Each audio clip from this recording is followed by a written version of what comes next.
Robbins. I'm a New York Times bestselling author and one of the world's leading experts on confidence and motivation. Ooh, What was that? the camera just stopped, I think. Why? It just went, brrr. Yeah, I heard that. Why? I don't know. I don't know either.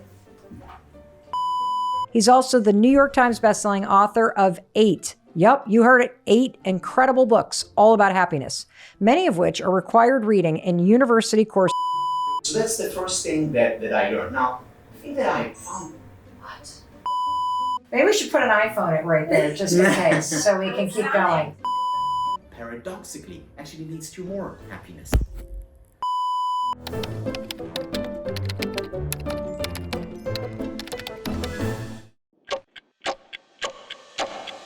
Hey, it's your friend Mel, and thank you so much for spending some time with me today. And I also want to thank you for making the decision to listen to something that could help you improve your life. I think that's pretty cool. Now, if you're new, I want to welcome you to the Mel Robbins podcast family. And by the way, thank you for making this one of the most popular podcasts in the entire world. My name's Mel Robbins. I'm a New York Times bestselling author and one of the world's leading experts on confidence and motivation. And I'm on a mission to inspire and empower you with the tools and expert resources that you need to create a better life. And you want to know a very important component of creating a better life? That's happiness. And I know that this is a topic that you love hearing about. In fact, every single time that you and I talk about it together, you want more. And today, I'm going to introduce you to somebody I deeply admire. He is one of the world's leading experts on happiness. His name, Dr. Tal Ben-Shahar. And that name, I bet you're like, wait a minute. I think I've heard that name before. Well, let me tell you where you may have heard it, because we did an episode just a little bit ago on the science of goals, and I'll link to that in the resources. I will link to everything we talk about in the resources. And at the very end of that episode, I shared some powerful research from none other than Dr. Tal Ben-Shahar. Remember that? It was the research about the Olympic medalists and how they felt happier as they were training for the Olympics, when they were pursuing that dream, way happier when they were pursuing it than when they actually won the medal. And that part of the episode about goals and how goals are critical to happiness because your goals represent the pursuit of something that matters to you. You loved that. So you know what I did? I begged Tal to join us today. And he is here. He is here to unpack his research and share very specific takeaways with you. Now, Tal is very well known for being Harvard University's most popular teacher like ever. He taught 2 of the most popular courses in Harvard's history, positive psychology and the psychology of leadership. And today, you are getting key takeaways. He's also the New York Times bestselling author of 8. Yep, you heard it. 8 incredible books all about happiness. And you know what I love about Tal, even though I've only just met him in real life, I've been studying his work forever, but what I love about him is that he has this amazing ability to bridge the academic aspect of happiness with the insights that you need to apply it to your life. And today, Tal is sharing the 5 elements of happiness. So let's jump in. Tal, welcome to the Mel Robbins podcast. Thank you, Mel. So good to be here. I am so excited to talk to you. I want to just start with the beginning of your story, because here you are, one of the world's leading experts on the topic of happiness, something we all want to know more about. But when you got to college, you thought you were going to study computer science. So what happened in your life that created this big pivot? Mm-hmm. So I became interested in happiness because of my own unhappiness. Oh. And, it started off even before college. I was a squash player. My dream as a young boy was to be a professional athlete. Initially, it was supposed to be basketball, but I stopped growing at about the age of 5, 6. So that didn't happen. But squash was it for me. And I wasn't happy as a child, but I would always tell myself, when I become a professional, when I win the national championship, then I'll be happy. And for years, I was quite miserable. And then I won the national championship. And I was not just happy, I was ecstatic. Right. For about 4 hours. And then again, going back to where I was before, the same stress and unhappiness. And I thought something was wrong here with my model. But then I said, oh no, it's when I become a world champion, then I'll be happy. And I continued towards that, and I played professionally for a few years. And then I got injured. Okay. And I went to college. And I said, okay, so I didn't make it in athletics, but I'll do it academically. Okay. And I went to Harvard, and I was a top student there, and I was miserable. And my sophomore year, very cold Boston morning, I went to my academic advisor, and I told her that I'm switching majors. I was a computer science major. And she said, what to? And I said, well, I'm leaving computer science and moving over to philosophy and psychology. And she said, why? And I said, because I have two questions. First, why aren't I happy? Second, how can I become happier? And it's with these two questions that I then went on to get my undergraduate degree, then went to graduate school in education and organizational behavior, all the time asking, how can I help myself, individuals, couples, organizations, and ultimately nations increase their levels of happiness? And that was 30 years ago. Wow. That's you sound like a really intense dude. No, seriously. Like you sound like somebody that was incredibly tightly wound, but that's not my experience of you right now. And so I only say that because to me, if somebody that is that driven and that competitive and that tightly wound can figure out, first of all, why you're not happy, and also then figure out how to become a happier person and then translate that to everybody else, that's cool, because that means the rest of us can probably do it too. There's no question on my mind, again, after 30 years of work, internal work, external work, research, that there is a lot that we can do to become happier. So if you go back to that sophomore you at Harvard, and you're sitting there with your academic advisor, and your advisor says, wait, what? You're going to switch? Why would you switch? And you say, because I want to figure out why I'm so unhappy. What did you learn about why you were so unhappy that we might be able to apply to our own lives? Yeah. So the first thing that I learned, or that was obvious to me at that time, was that success doesn't lead to happiness. We think there are certain boxes that we need to check. So for me, it was winning that championship, or later getting into Harvard, or becoming a top student, or getting a good job and making a lot of money. And we know, all of us know that the best that these achievements can do is lead to temporary happiness, a spike. Right. But that high doesn't last. So that's the first thing that I learned. Now, the thing that amazed me is that while we all know that achievement, attainment, reaching a goal will not lead to lasting happiness, we continue to live as if it will. Why? Like, why wouldn't it make you happy to achieve something that you've worked really hard to get? Because our system is built for the pursuit, not for the outcome. So once there is the outcome, there is sort of like, okay, check, been there, done that. Now I need something else. And that's part of our nature. And, you may say, it's terrible, it's awful. Why is it that it just is? Why is the law of gravity the law of gravity? And the question is, how do we accept nature? Just like we accept the law of gravity. How do we accept our human nature and then build our life based on that?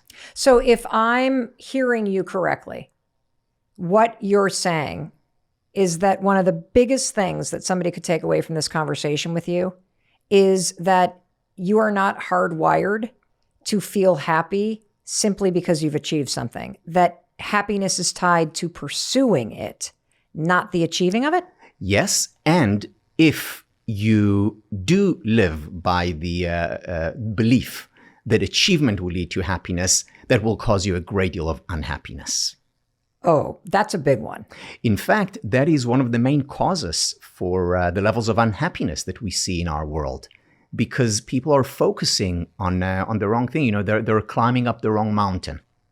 So can you break that down for us? Because I want to just stay on this point and highlight it, because if thinking about happiness wrong creates unhappiness, like explain to us how you want us to think about happiness.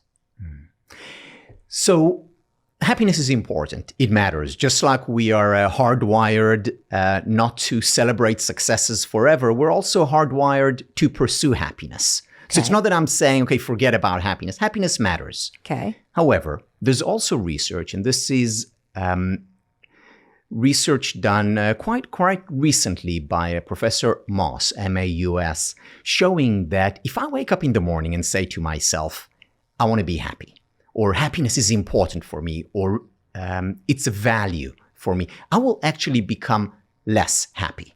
What?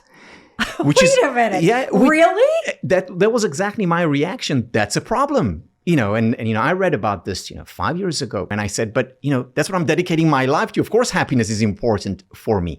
And yet what the research clearly shows is that this will make you less happy. So does this mean we should kid ourselves, say to ourselves, I don't want to be happy. Wink, wink, I actually do.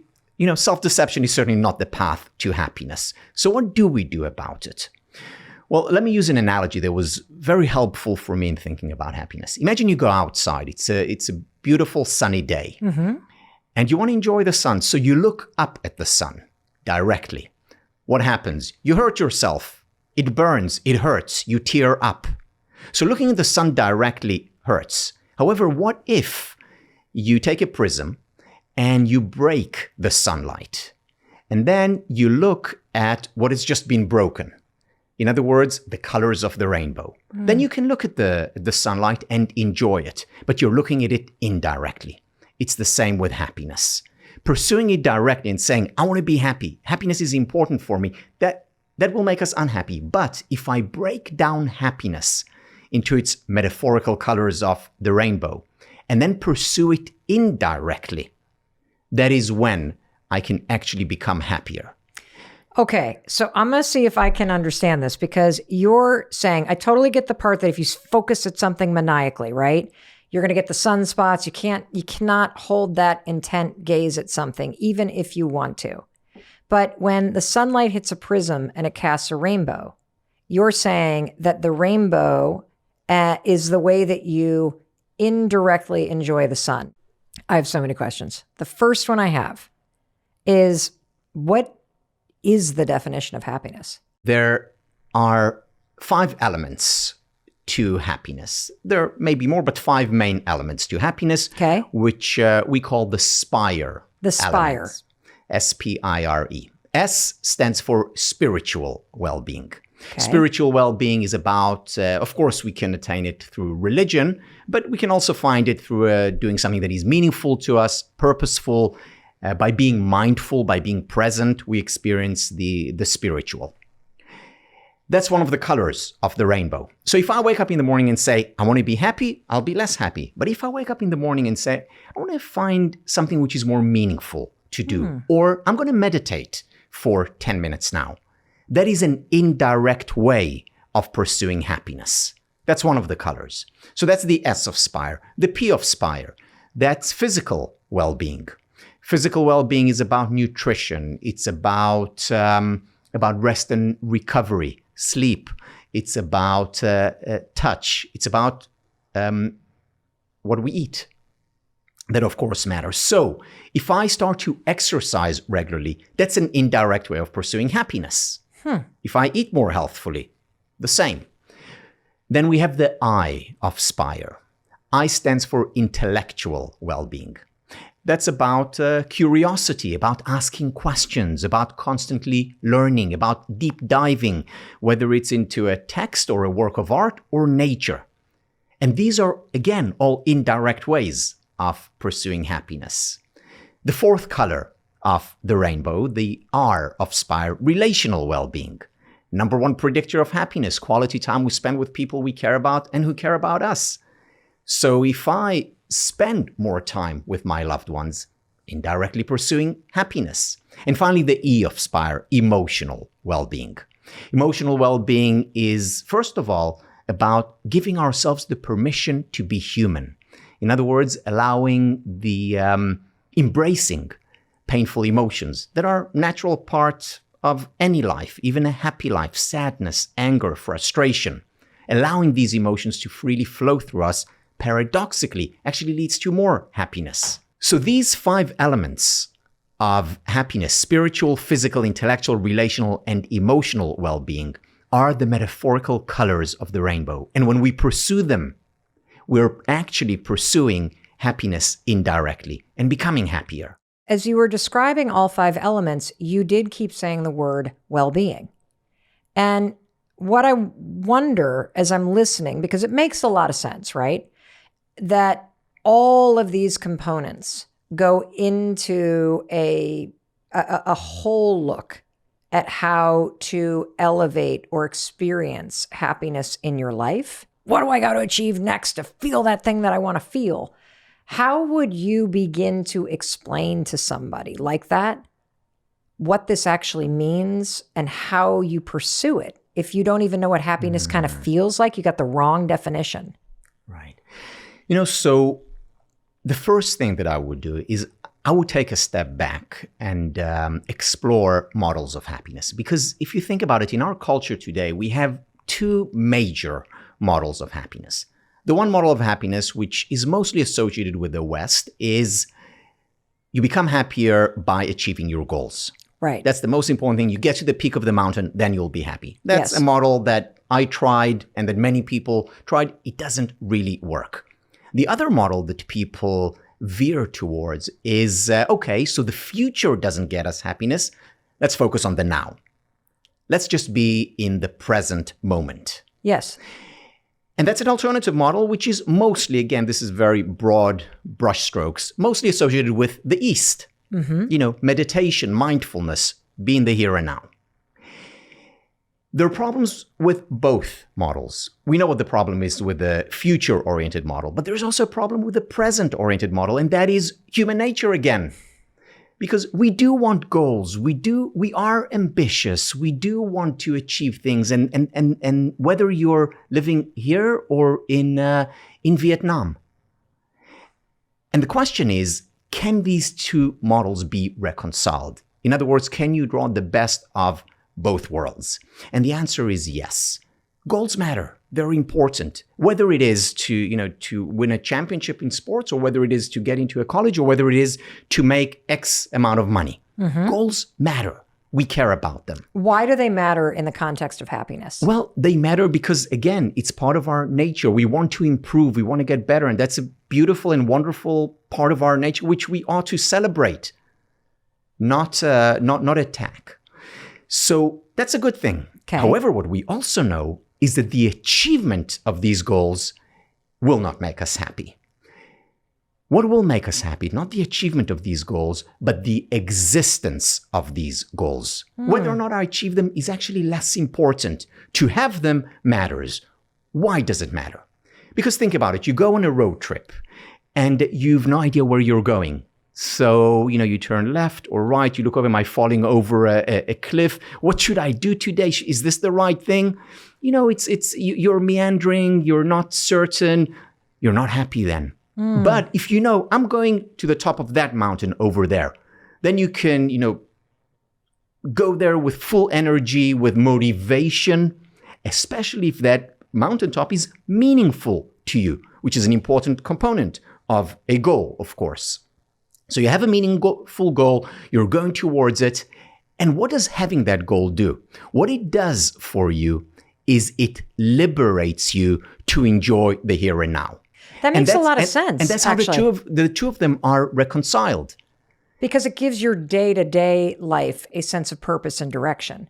And I can see how if you wake up in the morning and you're either just going through the motions, or you wake up in the morning and you're not quite sure what to do with your time because you're not quite sure what you want, how that lack of purpose then starts to probably make you think too much and probably make you start to dwell on questions like, am I happy? Am I not happy?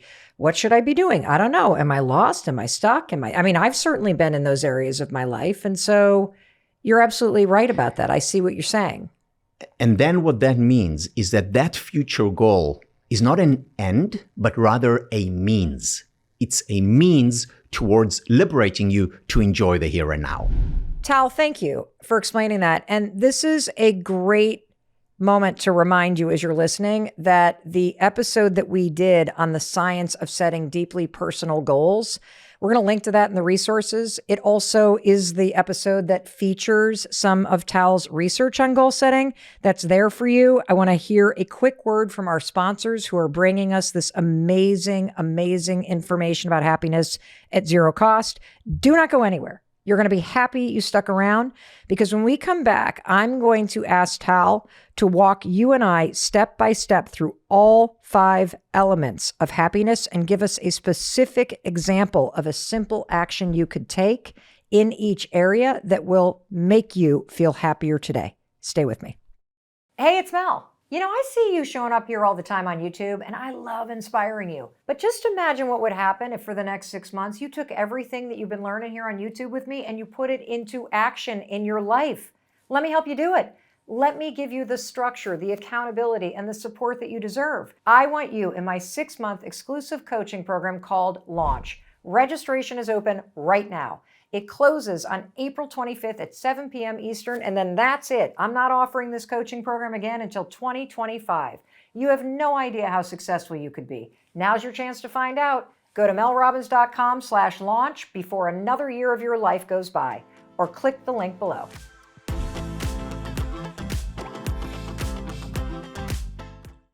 Welcome back. It's your friend Mel, and boy, are you in for a treat today? I'm so excited. We are here with Dr. Tal Ben-Shahar. He is the most popular professor in history at Harvard, teaches positive psychology, the psychology of leadership, and we are going through 30 years of his work on happiness, and more importantly, how you can be a happier you. Now, we've already covered 2 important things. Let me just recap to make sure that you got this.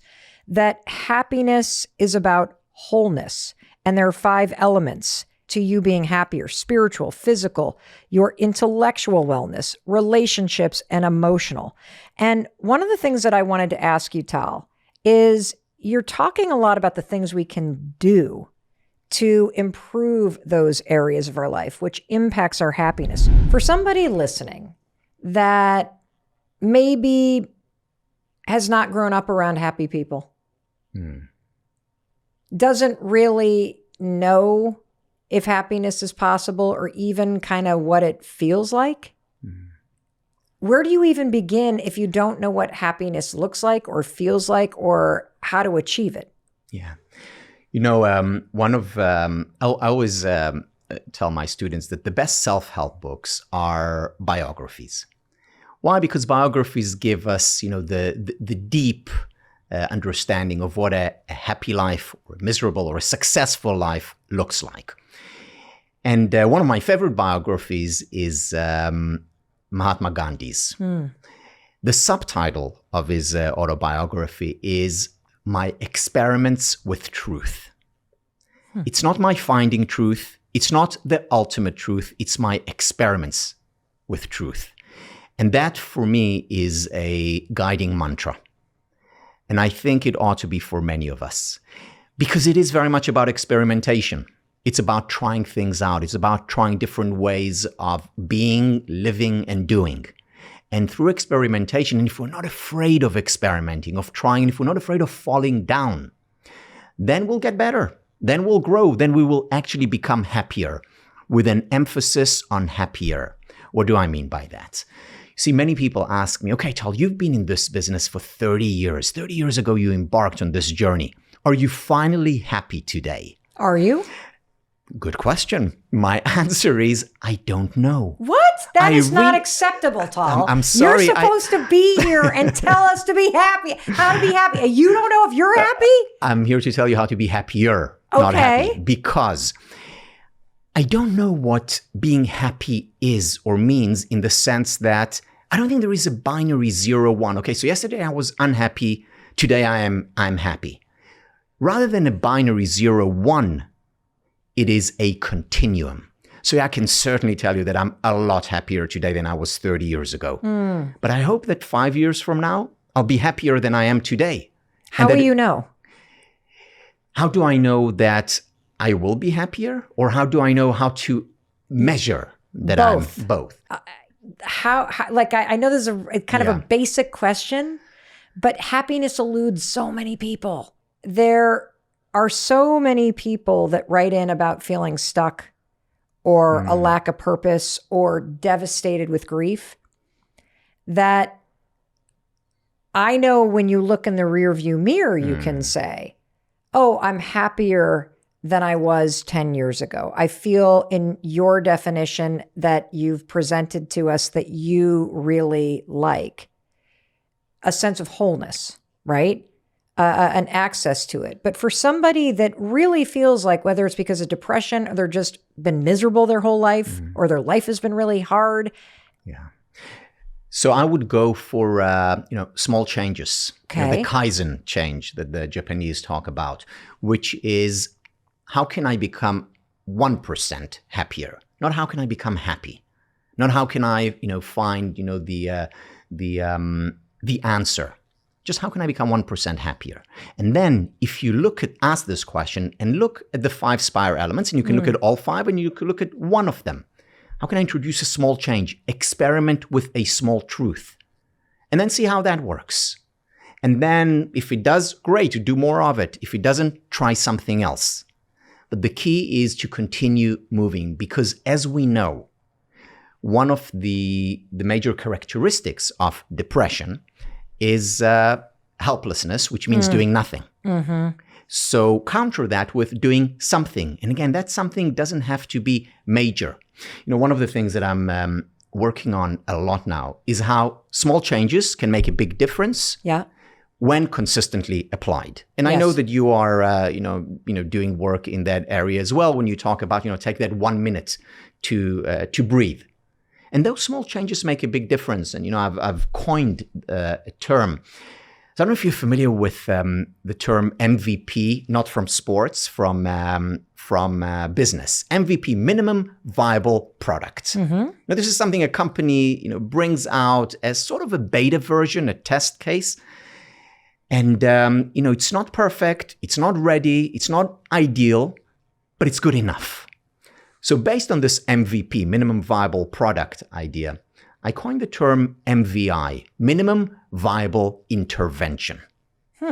Minimum viable intervention, these are the small changes that you can introduce that actually make a difference over time. And this is what I would urge, the MVIs is what I would urge that someone who's feeling stuck or down or someone who just lacks motivation introduces in their lives. Okay. What are these MVIs? For example, you know what? Actually, let me go over the SPIRE elements and provide an MVI for each one. I love you. Yes. All right.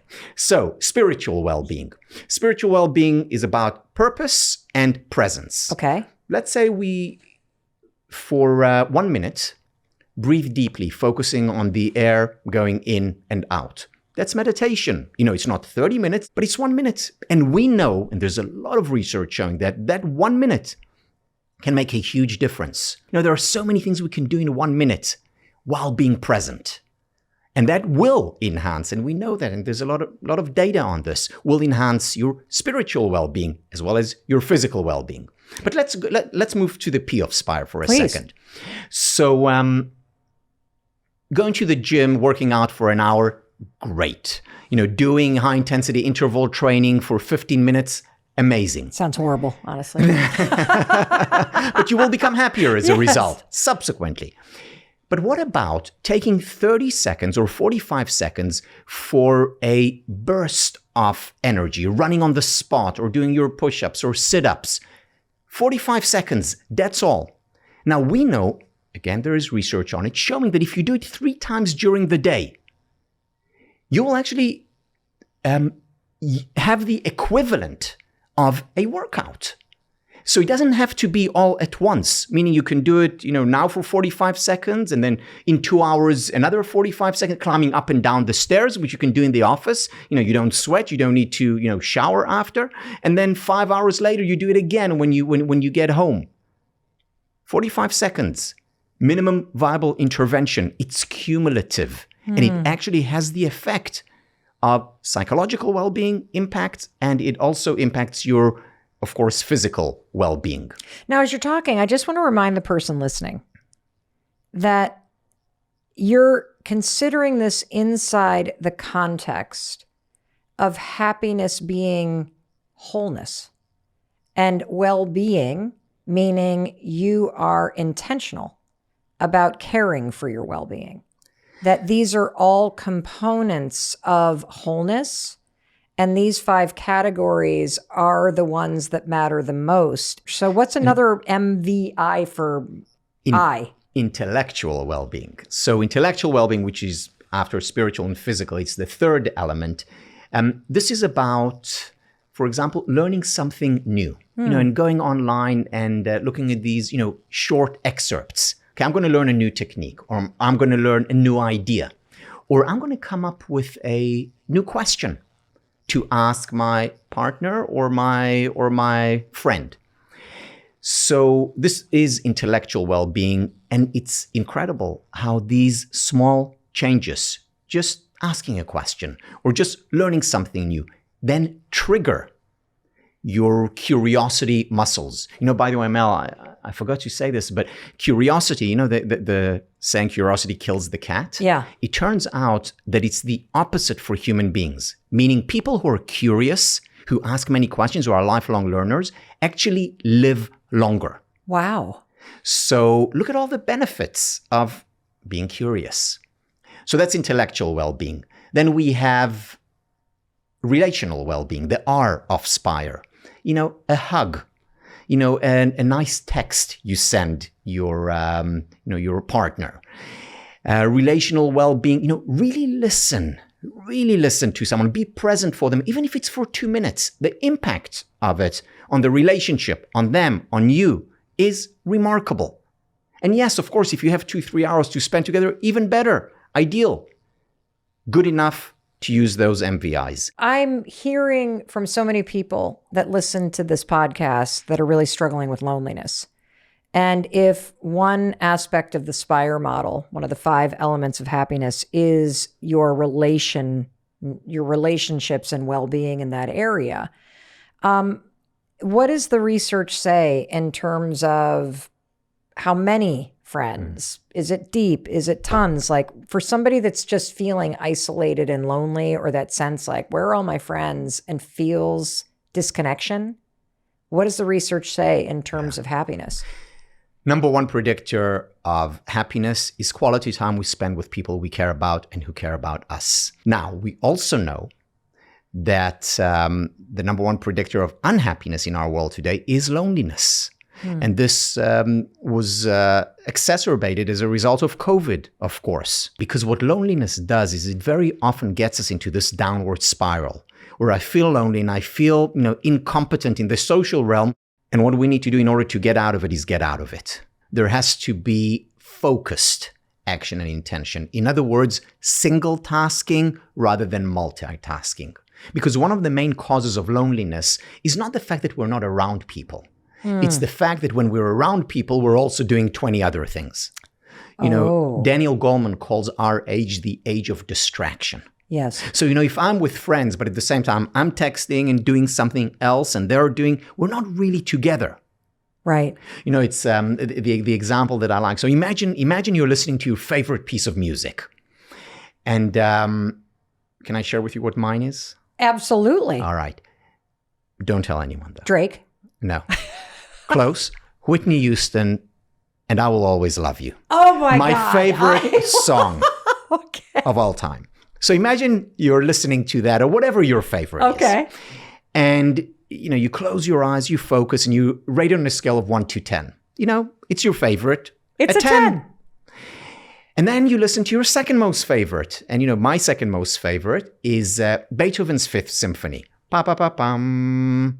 You listen to that and you rate it on a scale of 1 to 10. And, it's not quite Whitney Houston, but he's pretty good. It's a 9.5. Yep. And then for the perfect experience, you take these 2 pieces of music and you play them together. At the same time? At the same time. What do you get, 19.5? No, it's not a 10, not even a 5. It's cacophony, it's noise. And that's modern life for you. Because what we're doing is we're trying to pack, because of, FOMO, because, we're eager to experience things, we pack in many things. So while we're with friends, we're also, doing some work perhaps. And while we're with the, kids, we're also watching a movie. And you can't do it all. well, you can do a lot, but you certainly can't enjoy it all. And much of our sense of loneliness comes because when we're with other people, we're not really with other people. And what we need to do is put time aside. And it doesn't have to be 7 hours, even if it's an hour twice a week, or that text that you commit yourself to mindfully. These small, committed, focused activities can get us out of the sense of loneliness or unhappiness. Beautiful. Beautiful. What a beautiful metaphor. It makes so much sense. And finally, emotional well-being. That's about, the gratitude journal. Take a minute to write 3 things that you're grateful for. Close your eyes and savor what you have right now. Or write a journal about what's hurting you for 2 minutes. There's research showing that even 2-minute journaling, whether it's about difficult experiences or about ecstatic experiences, 2 minutes actually make us happier and healthier. Better to write it in a journal or to talk about it than to just ruminate over it. Why? Why is it better to write in a journal and talk about it? So here I'm drawing on research by Sonia Lubimirsky, who's a professor at UC Riverside. And what she shows is that when we are dealing with painful emotions or difficult experiences, we can either talk about it, write about it, or think about it. People who think about it, it actually gets worse. We ruminate, we go down the rabbit hole, downward spiral, and we can stay there for hours or sometimes weeks. Or decades in some people, right? Exactly. Whereas if we write about it or talk about it, there's a much higher likelihood that we'll emerge stronger. Why? Because what we're doing when we're writing and talking about it, we're actually making sense of it. So often, and this is work on journaling, Jamie Pennybaker and others, showing that when we write about something, very often we reach a aha moment, or, oh, now I see what's happening, or now I see what I need to do. And then it becomes more manageable. It becomes more coherent, more clear. And then we're ready to move on. And we know what we ought to do. So writing and talking about it rather than ruminating about it is very important. And then after we have talked about it, just do it. What is it? It could be an MVI, a minimum viable intervention. It could be, go to the gym. Doing it could be, go out with friends, even if you don't really feel like it. But keep on experimenting with truths rather than sitting down and trying to figure out the meaning of life or the ultimate answer to the universe. I have something to share that happened with my sister-in-law, business partner, and friend, Christine. She had been somebody that really loved going to church. And then, like many of us, life gets busy with your kids, especially if they're in these sports teams and everything else, and something happened at the church. And so they kind of stopped going. And for a number of years, she thought about it and thought about it and thought about it. And recently, let's talk MVI, a minimum viable intervention. She just got up off her rear end. She didn't wait for her husband and sons to go with her. And she just, one Sunday, went back to one service. And I will tell you that there is something, if we go back to the rainbow analogy, and you think about happiness being an indirect thing in your life that you feel in multiple ways, that one small action of no longer thinking about it, but going back, it has created more. It's almost like if you think about a rainbow, there is a hue there, there's a vibrancy there. And I love this word wholeness because it is part of her well-being to have a spiritual practice. Yeah. And it does create a vibrancy and a wholeness in that area of her life. It is one simple change. It is an hour every week. It is not dependent on anybody else in her family doing it. And to me, that is a very clear example of what you're talking about in terms of how it relates to these 5 elements of happiness and how you can just in very small ways experience what you're talking about. Yeah. So I love that story. And I love it because of what you brought up, saying that it's one small action. Experiment with these small truths. You know, I'm wondering, as one of the world's most respected and leading experts on happiness, what do you do every day to be happier? I do the basics. I wake up in the morning and I do my meditation. Now, do you lay in bed? Do you get up? No. How do you do your meditation? I lay in bed. And again, I'm a Is morning. that technically like just sort of snoozing? Like, what are you doing? Like, you literally are like, you wake up and then you meditate while you're lying there? And then I meditate. And again, this is good for a morning. I'm a morning person. So when I wake up, I wake up. It's not, I won't fall asleep again. But for people for whom it's difficult to wake up in the morning, get out of bed, wash your face, do whatever you need to energize it, and then sit down if you need, or do walking meditation. Right. But meditation is where I start. And then I read. And I love reading in bed, and I read quality stuff. I don't look at the news. That's You're not very looking important. At TMZ on your phone. No, just kidding. Yeah, that yes, but not the other news. So I do quality stuff in the morning. Then I'm responsible for taking the kids to school. I love that. Yeah, and I bet they love that too. They do, and I do, and always, and we have a sort of a ritual around that, where we talk, and then they ask me, okay, Dad, one message for the day, and it could be something like, be generous, be kind, or appreciate, or whatever it is, and they go with it, and they also share it with their friends. That's pretty cool. Yeah. So we have that, and then I go home and I work. Mornings are my productive hours, and then I do yoga in the afternoon. Almost every day, have lunch with my wife, and then sometimes work in the afternoon. Do sports. I do a lot of sports. You still play squash? I play squash. I didn't play squash for 25 years. And I always said, if one of my kids plays, then I'll take it up again. And our little one, our 14-year-old, plays squash. So I play with him. I bet you're a monster on the pickleball court. I've never played pickleball, but I want to. I want to. So yeah. And so... Yeah, and then, I love movies. I love, reading, hanging out with friends, family. I want to reflect on something, because what you're describing sounds like a happy life.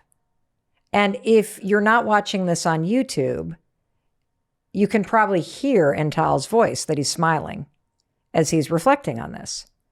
And it is true that so many of us make ourselves unhappy because we think that the answer to it is something out there, that national championship, the getting into the right school, the right grades, the right this, the right that. And what you just described is the little things you do every day that make you feel whole. There's something very important, Mel, that I want to add. It may sound, fairy tale. Oh, he's always happy and always smiling. Far from it. I asked your kids. They said, some days you're a real jerk. Just kidding. They don't say jerk, but they say, Daddy, chill. Yeah, chill. Chill. Yeah. And it's important to understand. Not every morning when I get up, I want to write. Some mornings I get up and I want to stay in bed and do nothing. What is most important is what we do rather than what we feel. I do what I do, whether it's the yoga, whether it's the writing, whether it's spending time with family and friends. I do it even if I don't feel like it. And over time, what we do affects us. It also affects our feelings. Tal, when I was researching your work to get ready for this conversation today, I came across a video that you did that has 7 million views, where you say, stop chasing happiness, and you want us to focus on something else instead. I'm going to ask you to tell us what we're supposed to be focused on after a short word from our sponsors. So stay with us. You'll be happy you did. Hey, it's your buddy Mel, and I made this video because I am constantly asked by fans of the Mel Robbins podcast, Mel, how can I work with you? Mel, how can I get more support from you? And there's one way you can do that. Once a year, I offer a 6-month-long program called Launch. I lead it, I designed it, it is extraordinary, and it is open for registration right now. I am not doing this again until 2025. I am leading the trainings. I put you through a 6-month experience where you get to pick a project in your personal, your professional, your business life. And for 6 months, you are in a coaching container led by me where you get the structure, the accountability, the research-backed tools that you need in order to take something from here to real life. This is your chance. Registration is open. Go to melrobbins.com/launch to get all the details and see if it's for you. And if it's for you, get yourself in this. You deserve it, and you're going to shock yourself by what you create when you have the support from Mel Robbins that you deserve. Welcome back. It's your friend Mel Robbins. I'm so happy you're here with me today because we are getting to spend time with Tal Ben-Shahar. He's one of the most respected and prolific experts on happiness in the world, and he is the most popular professor to ever teach at Harvard. He taught positive psychology, and we're digging into 30 years of research and what research says about how you can be happier. We've already covered the definition of happiness as this sense of wholeness. We've talked about the 5 elements of happiness. He's made it very clear that this is not about checking boxes. It's not about achieving goals. It's about pursuing small 1% changes in these 5 areas of your life. And one of the most popular things you've ever put out online has 7 million views in less than a year. Don't chase happiness. Become anti-fragile. What does anti-fragile mean? Yeah, that's one of those concepts that really made a difference in my life. It's an idea that I read about through the work of Nassim Taleb, who's a professor at New York University. And what is anti-fragility? The opposite of fragility, or I've come to look at it as resilience 2.0. Okay. So let's begin with 1.0. Resilience. Please. Resilience 1.0 is actually a term that comes from engineering. It simply means that... Resilience 1.0 comes from engineering? Resilience as a term comes from engineering. See, that computer science, the classes you took, Stands they me in helped. good stead. There you go. Absolutely. So what it means is that if you have certain material and you put pressure on it, if it's resilient, it goes back to its original form. Mm-hmm. You squish, a piece of rubber, resilient, it returns to where it was before. Yep. A ball, you drop it, if it's resilient, it bounces back up to where it was before. So that's 1.0. What's resilience 2.0 or anti-fragility? You take material, you put pressure and stress on it. As a result of the pressure and stress, it actually grows stronger, bigger, healthier. Or you drop a ball. Resilience 1.0, it simply bounces back. 2.0, anti-fragility, it bounces back higher as a result. So that's anti-fragility. And it turns out that there are anti-fragile systems all around us and within us. I mean, think about it, for example, our muscular system. You go to the gym. You're putting stress on your muscles. What happens as a result of it? If you persist, you actually grow stronger, bigger, healthier as a result of that stress. We're anti-fragile systems, not just physiologically, also psychologically. And that's important. Most of the students in my class, not all, but most of them were psychology majors. And I would always ask them 2 questions. The first question was, put your hand up if you know what PTSD is. Just about everyone in the class put their hand up. They've heard of post-traumatic stress disorder. They've read about it, studied it in Psych 1, newspaper. Mm-hmm. People know what it is. Then I said, okay, put your hands down. And now put your hands up if you've heard of the term PTG. Hardly anyone put their hand up. And again, these are psychology majors. PTG stands for post-traumatic growth. So whereas PTSD is breaking down, being fragile, PTG, post-traumatic growth, is being anti-fragile, growing as a result of trauma or hardship or difficulty. How do you do that? So here is the thing. This amazed me about the research, and there's a lot of research by Tedeschi, Calhoun, and others. Merely knowing about the existence of PTG, of post-traumatic growth, of anti-fragility, actually makes it more likely to happen. Wow. Why? Because what does knowing about PTG do for us? What it does for us is it actually gives us hope. Because, okay, so I'm going through hardship, difficulties, I'm really struggling, but I can actually grow from this. So I become hopeful. Now, if you think about it, what is the main difference between sadness and depression? The main difference between sadness and depression is that depression is sadness without hope. Depression is sadness without hope. Because sadness, I mean, you feel it every day. Yeah, 10 times a day sometimes. Big deal. That too shall pass. But if that sadness is devoid of hope, that too shall pass, then that's problematic. That's when we become hopeless. Yes. And that's when we experience being helpless. And that's depression. So knowing about PTG gives us hope, makes it more likely to happen. It becomes a self-fulfilling prophecy. And remember, most people have never heard of these terms, don't know that it's even in the realm of the possible. So that's the first thing. I love that, because the other thing that's happened, and I know that you see this too, is just the proliferation of short form content on social media has so much about identifying trauma. And it would be wonderful, especially based on this research, if there were just as many reels and social media posts about post-traumatic growth. That knowing that you are struggling with something is the first step to kind of knowing what you need to address, but being aware that you can grow through this and be stronger. And I think we all know this somewhere in the back of our mind. And even if I look back on my own life, Tal, and I think about even a period in my marriage where my husband and I wanted to kill each other. And we went to therapy. Our marriage was in the pits. We'd been together for over 20 years, and we were just having a lot of problems, and we were not feeling connected with one another. And I can see that if you're in a situation that's very difficult, whether you're grieving or you're having a relationship problem, or you've now just lost your third job or whatever it may be, and you add a sense of hopelessness to it, you've just driven a nail into the coffin and sealed it shut.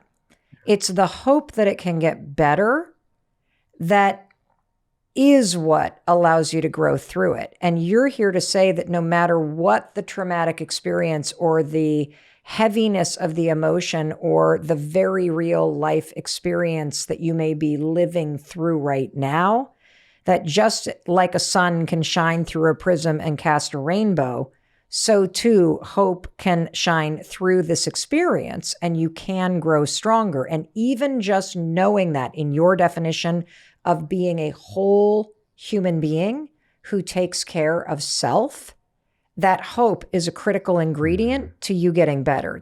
Is that what you're saying? Absolutely. And it's a critical period for you as an individual getting better. It's a critical element of a relationship, as you pointed out. It's also a critical element of national growth. Yes, that's exactly what happened. I realized I didn't complete the whole thing, is that in working through it and having the really hard conversations and really exploring ourselves and sticking through the very hard, painful times, I have a profound sense of, in your definition that you are giving us, Tal, a sense of wholeness in the relationship and also a sense of wholeness with self. And it's true. If you really are listening to what Tal's saying and you reflect on your own life and you think about any moment in your life that was crazy painful, notice whether or not, as you moved through it, and you really are honest with yourself, that there was that bounce up effect that happens after it as you move through the grief or the disappointment or the heartbreak, that all of a sudden you wake up one day and you weren't staring at the sun directly going, I'm going to be happy. You were just slowly working on your well-being and you felt different. And as I really listen closely to what you're teaching us, I think that's what I'm starting to take away. And I will add to that. And you mentioned earlier about how knowing that you can grow from it contributes to your well-being. Just knowing that a gridlock or hardships, these are all natural parts of our evolution of life. No one is exempt from these. No relationship, it could be the best, fairy tale relationship, they'll have their gridlocks. Just knowing that it's a natural part of a relationship, that is, uplifting, because it's liberating. Because you're saying, oh, okay, it's normal. And that's exactly what I felt after reading Schnarch and going through a gridlock with my amazing wife. Saying, okay, so it's fine. That too shall pass. And that's what gives hope. And that is what becomes a self-fulfilling prophecy. Because through that hope, you actually grow within the relationship or in another context. It's so true. With the 30 years that you have spent researching this topic, is there anything that bubbles up from the research that is top predictors of whether or not you're going to have that sense of wholeness and happiness in your life? The number one would be the belief that you can make a difference. Many people ask me, so what is the content of the course, whether it's the MA or the certificate program? And they're always surprised that I say that at the beginning, we start learning about systems thinking.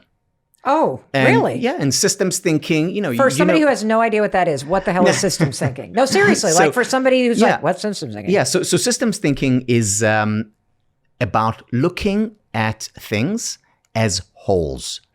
So looking at the system rather than the symptom. So Oh. looking at the system, whether it's an organization is a system. Yep. The human body is a system. It's a system of, cells and organs. A system is all about interconnectedness. And the key in a system is to find leverage points. Okay. Where do I press? Where do I touch to affect the entire system? It's what Charles Duhigg talks about, keystone habits. Yeah. What is that place, one thing that if you do will impact another part of the system and another part? Is it exercising daily? Is it, starting your day, zone 1 of the day with deep breaths, Right. a meditation? Is it, leaving home and, hugging your loved one? What is that one thing? And when everything is interconnected, it actually doesn't matter that much where you enter the system because it will affect everyone else. This is why the emphasis on that one small action is so critical, because you can literally sit down and think for years about how I'm going to change my life, or you can just do it. You know what is so cool about this is that visually speaking, between the rainbow example and this idea of systems and wholeness and everything being interconnected, in this model, traumatic experiences are connected to happiness. Sadness and grief are connected to happiness. Struggles and periods of feeling lost are profoundly connected to happiness. Why? Painful experiences, difficult experiences are inevitable. Yes. Again, there is no life exemplary. But let's play a game. Okay. Let's imagine that sometime in the future, and by the way, this right now it's a theory, but it could become a reality. Sometime in the future, we'll have the ability to drive away all pain, because we'll have such great control over our neurons that we'll be able to control what we feel all the time. So, Why would you want to do that? Well, why would you want to do it? Many people would, especially when they're in the midst of hardship and difficulty. All you want is for it to go away.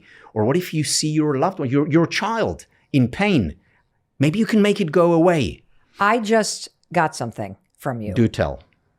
The reason why I had that reaction, I realized, is because I have the belief that pain disappears with time. The hope. Yes. Whoa. And what if someone doesn't have that? And Yes. what if, and again, many people will make it go away. I mean, if you think about it, why are we so, as a culture, so obsessed with those pills? And again, I'm not against psychiatric medication, and sometimes it has saved lives. And I know some cases intimately where it has. However, we're too trigger happy when it comes to dispensing pills. Why? Because we want to make it go away. So if we play this theoretical game that we do get to a world where no side effects, because we know exactly how to make these painful experiences disappear, would we do it? But then what would happen? You know, if you take a room full, I've often asked my students this, think about the experiences that you're most grateful for in terms of where you are today, things where you have learned the most, that have helped you grow the most. Think about them. Now, put your hand up if there were fun experiences, enjoyable ones. Very few people put their hands up. It's almost always difficult experiences. Now, do you want to do away with that? Do you want to get rid of growth and learning? And this is exactly what will happen if we don't have any of these painful experiences. So when you say they're part and parcel of a happy life, they're essential to a full and fulfilling life. And when we begin to look at these experiences as such, then our reaction can be similar to what you said. And I don't want to get rid of them. In fact, I don't enjoy them, but I embrace them. Well, and what you're also offering is a roadmap of hope and action for anybody who's in the thick of that, who's like, give me the pill because I just lost my child. And I don't want to feel what I'm feeling. And what you're saying is that based on the human experience from the beginning of time, we are designed to move through these things. These emotional, painful, traumatic experiences are a moment in your life. And that if you look at that rainbow and you look at spiritual, physical, intellectual, relational, or emotional wellness for yourself, and you take this MVI model of minimum viable intervention, and you say to yourself, two things can be true. This can be the worst thing that's ever happened to me and the deepest pain I've ever felt. And I can wake up in the morning and I can pick one of those categories and I can take one action in the SPIRE model forward. And that is a way to start to move through this and experience that wholeness that you're talking about, even though it's so difficult. Yes. And you know, Mel, I want to share a story. Please. When I was 27, I lost the most important person in my life to me at the time. It was a dear, dear friend who died in a plane crash. This was when I was living in Asia. It was a plane from Indonesia to Singapore, and it crashed. It was the 19th of December 1997. And I thought my life had ended at that moment. You know, we were supposed to meet in Singapore, and it didn't happen. And I called up a mentor of mine. His name is Nathaniel Branden. Nathaniel Branden has written many books on self-esteem. I'd learned with him. And I called him up for two reasons. A, because he was my teacher and mentor. And B, because he himself had lost his wife in a freak drowning accident when he was around a bit older than I was at the time. And I called him up crying, and he knew my friend, so he was very much distressed as well. And he said, "Tal, I'm going to tell you something now that you're not going to understand, but keep it in mind anyway." He said, "You're going to get over this. It's going to be painful. It's going to hurt like hell, but you're going to get over it.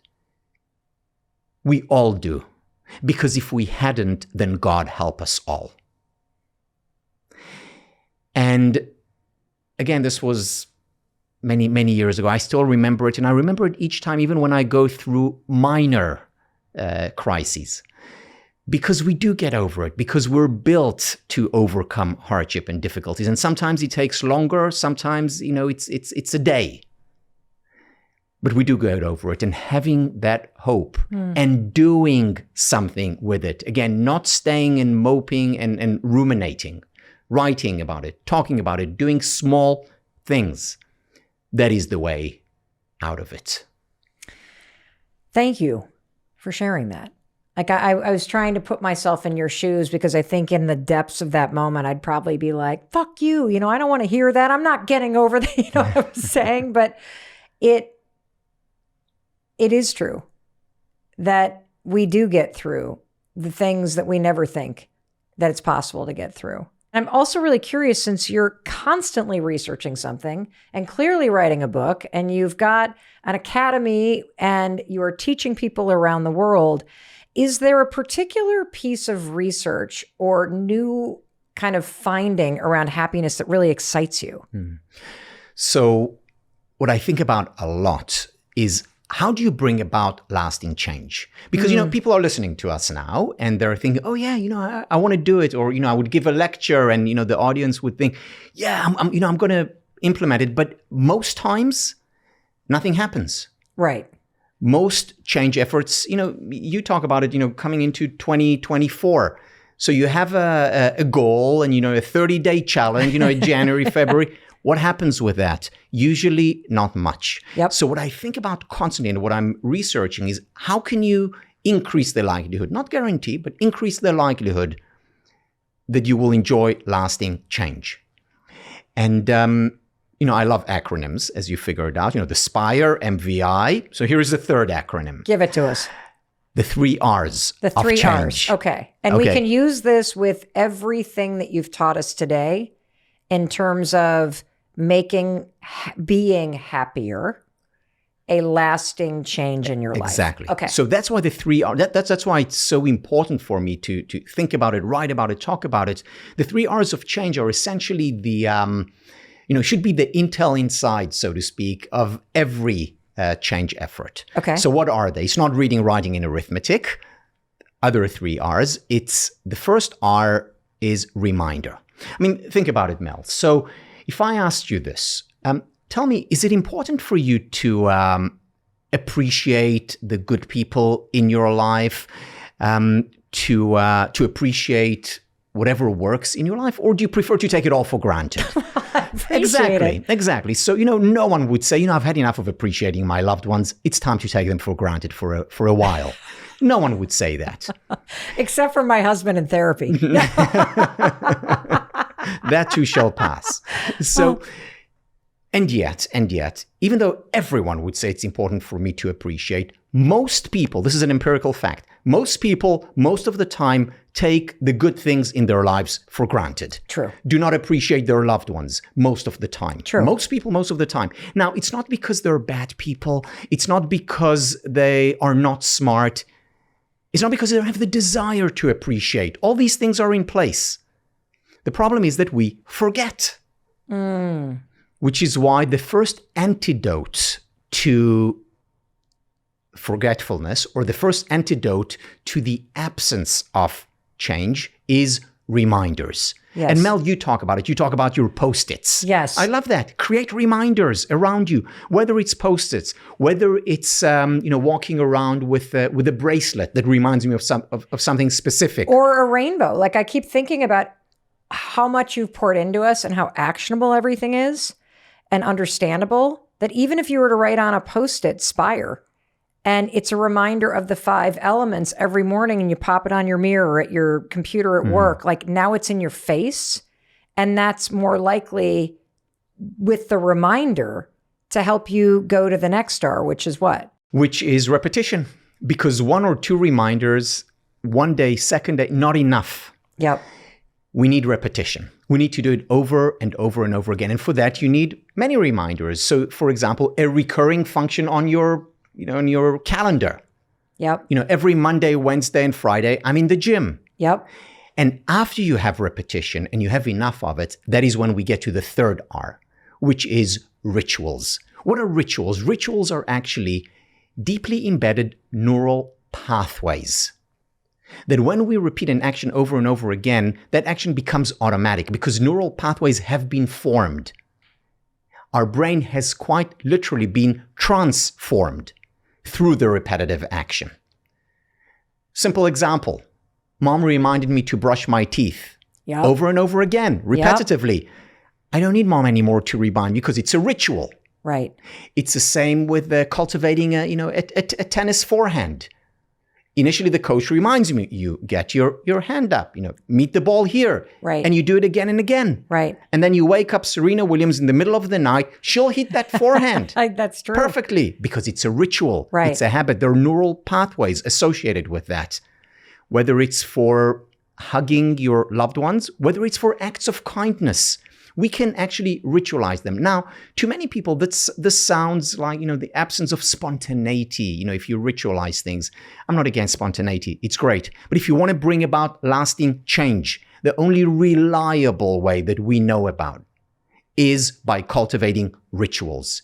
And you do that through reminders and repetition. Well, and there's a fourth R, which is the fact that it's not about the fact that you're removing spontaneity. You're removing something else, your resistance to doing something new. And if I bring this full circle to the topic of being a happier you, and the fact that in your definition of wholeness and the 5 elements of happiness, which all tie to well-being, that you could apply the reminder, the repetition over and over and over in each of those 5 elements, going to church or to temple or to mosque, or if your church version is taking a walk in the woods, making that something that you repeat so that it becomes a ritual.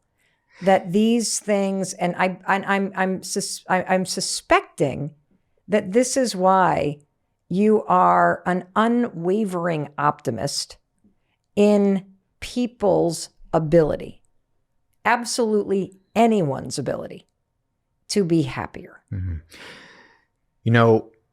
Helen Keller, who's one of my teachers, has an essay on optimism, which I highly recommend that you read. And in it, she says, "My religion is optimism." And she says, I look around, metaphorically, I look around the world, and what I see is a lot of hardship and difficulty. What I also see is the overcoming of it. And she was a consummate optimist. I mean, how could she have not been, given the hand that she was dealt? And she still lived a happy life, a full and fulfilling life. And I think there is a very important lesson that we can learn from her. And if I may, I just want to recommend something else by Helen Keller. Please. So the essay on optimism, the second one is an essay that she wrote called 3 Days to See. In it, she reflects on what she would do if, having been blind and deaf for most of her life, what would she do if she were to regain her hearing or vision? What would she do for 3 days? And she talks about it, and she talks about how important it is to appreciate, not take for granted the things that we have. And I have Helen Keller's essay next to me as a reminder, to appreciate, and as a reminder of the religion of optimism. Wow. Dr. Tal Ben-Shahar, thank you. You made a huge difference in my life, and I know that you just made an enormous difference in helping people around the world be happier. Thank you, Mel. And what I'm most grateful for in terms of your work is that you create a bridge between evidence-based academic ideas and you make them accessible. Oh, that's a massive compliment coming from you. I accept that. Thank you. And for you listening, I just wanted to be sure, in case nobody else tells you, that I tell you that I love you and I believe in you. And I know I speak for both of us when I say we believe in your ability to take action and do the little things every single day that will bring more happiness into your life. Now go do it. I'll talk to you in a few days. Don't you love him? I love you. Thank you, thank you, thank you for being here with us and me on YouTube. It makes me so happy that you're here. It also makes me happy that you share what you're learning. So thank you for sharing this episode. Thank you for subscribing. It just takes a second. It's a small thing you can do to support me in bringing you this amazing content. And I know what you're thinking now. Mel, what do I watch next? Well, you're going to want to watch this. This is an episode that we did about the formula for happiness, and it's with Shawn Achor. And what's super cool about this is that he was a student of Dr. Tal Ben-Shahar. How cool is that? Check it out.